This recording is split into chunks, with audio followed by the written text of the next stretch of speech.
سلام علیکم مفتی صاحب مبارک اخی جوړ صاحب دغه د مفتی صاحب زه پښتنه لرم هغه دا چې نن سبا د فیسبوک کې کنه د نیټ کې یو گیم راوته فوجي ورته وي فوجي گیم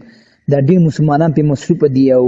ډېر مسلمانان خراب هم کړل نو دا گیم کول څنګه دي د شریعت لحاظ نه څونه ګناه ده غټه ګناه ده وړه ګناه ده مفتی صاحب دا کې معلومات راکړي چې ډېر مسلمانان په مصروف دي او کله معلومات راکړي استاسو پام راړوم د جناب الشیخ ابوحذیفه وعالمنا ویناته ای حبیب مدینه تدروانیم مبومنی کنا دکل عسیانیم الحمد لله والصلاة على اهلها مع بعد ورور دا پختنه کړی دی چې یو گیم دی په موبایل کې که په انټرنیټ کې دا خلک یې کوي ډېر سره په مصروف وي دغه گیم کول څرنګه دي دې ورور په جواب کې باید ووایم چې کافرانو د مسلمانانو د هلاکت دپاره د هغې د ګمراهۍ دپاره ډېر اسباب جوړ کړي دي او جوړوي تر څو مسلمانان د دین نه غافله کړي او د دین نه یې واړوي او په بېدینۍ باندې لګیا کړي اول خو د ټولو نه دغه موبایل او د انټرنیټ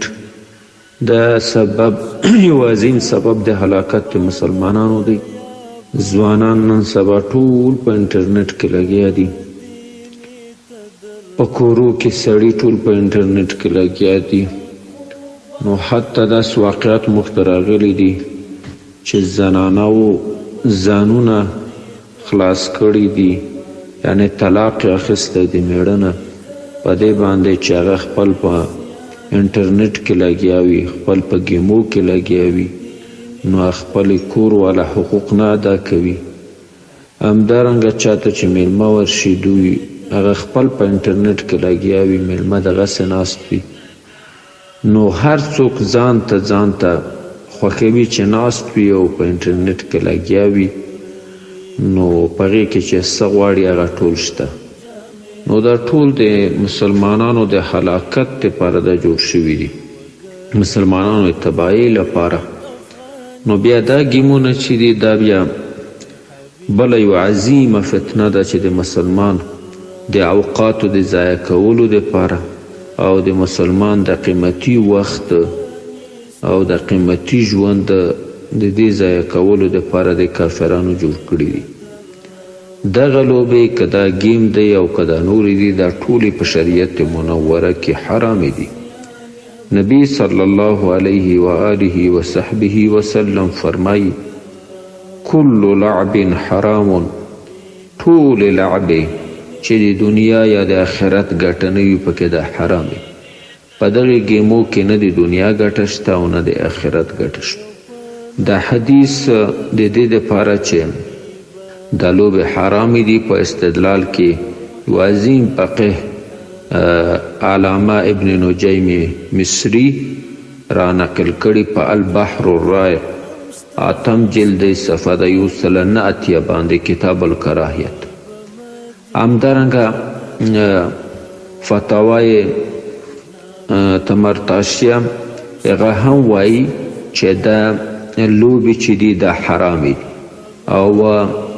دا عبارات را نقل کړي تنویر الابصار علی صدر رد المحتار 8 جلد صفحه د 395 باندې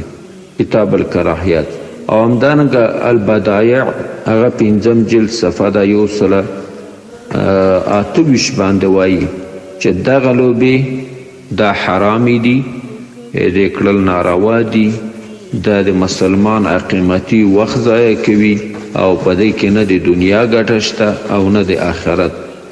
نو دا فقط کافرانو یې دوی لپاره جوړ کړي چې د مسلمانان هغه پې ګمران کا او هلاکت کندې ته یې واچوي والسلام علیکم ورحمة الله وبرکاته زل ټولو نه کمزوری مسلمان یم